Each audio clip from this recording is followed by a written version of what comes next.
Is it? There's no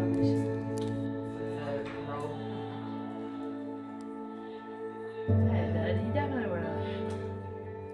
Sifting through a sea of photographs, birthdays, holidays, sporting events, it's that smile that stands out. He's the happiest kid I've ever met.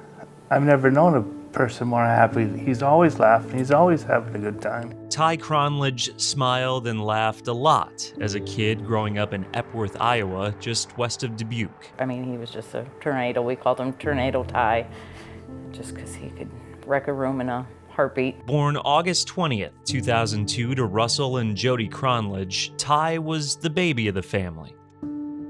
He loved being outdoors, spending time with his siblings Derek and Kiara, and working with his hands. At age 13, he started helping his uncle on the farm. Ty's energy was contagious, extending well beyond the walls of the Kronlage home. 3 families that called him as Their adopted son. adopted son. You wouldn't believe how much he helped people. After graduation, Ty's focus shifted to his father's career path, getting into the road construction industry. He joined Top Grade Excavating and became an operator. Hell, I'd rather see him go to Harvard, but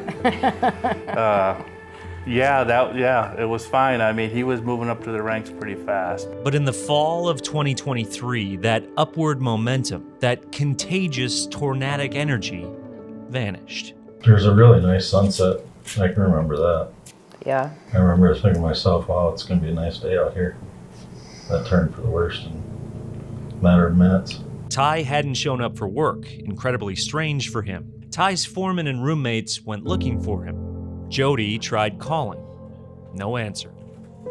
Not long after, Ty's foreman arrived at the Kronlage home. But still didn't have the inkling at all that anything was really, really wrong. And then until they walked in the door. And then I knew something was wrong. But it just was like, no, not him. Not him at all. October 6th, 2023, Ty Kronlage got his gun out of his safe, drove to a nearby quarry, and took his own life. He was 21. It can't make any sense in your head. I mean, you can never put those together. Why? You're gonna ask yourself every day for the rest of your life, why? I'm trying like a detective trying to get to the bottom of it. Since, what did you know? Did you know? Girlfriend, friends? No indication. We were at the shop after work that day laughing, talking, telling jokes like they always are. Nobody we've talked to has ever noticed anything different.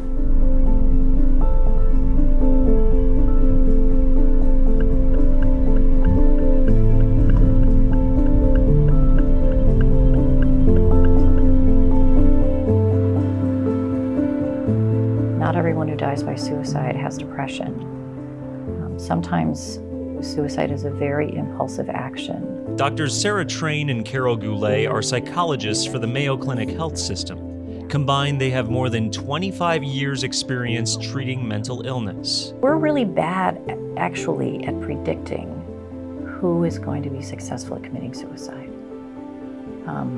As a field, with all the research that has been done, we're still pretty bad at it. Despite some plateaus, Dr. Goulet says suicide rates have been increasing at least since the late 1990s.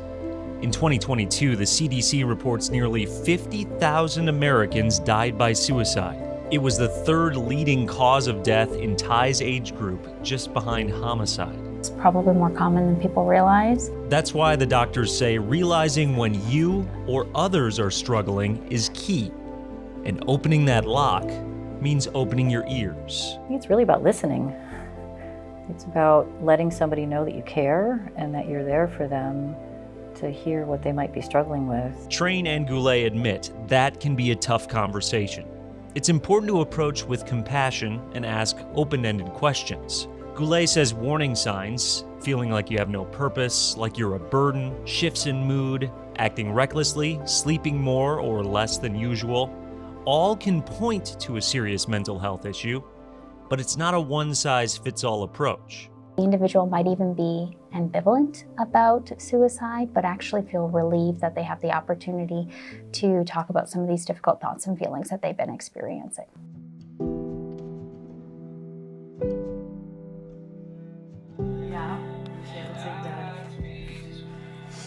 For the Kronlage family, the difficult thoughts and feelings may never fade. Think of just everyone around you. There's people there to talk, like, just think what that's gonna do. Forced to hold only photographs of a smiling young man they'd give anything to hold again. You just have to reach out to people, the people that you can trust. And if you don't have a lot of people that you can trust, reach out to your doctors. Talk about it, because the alternative is way worse, because like I said, it leaves a lot of carnage and a lot of people hurting for probably forever.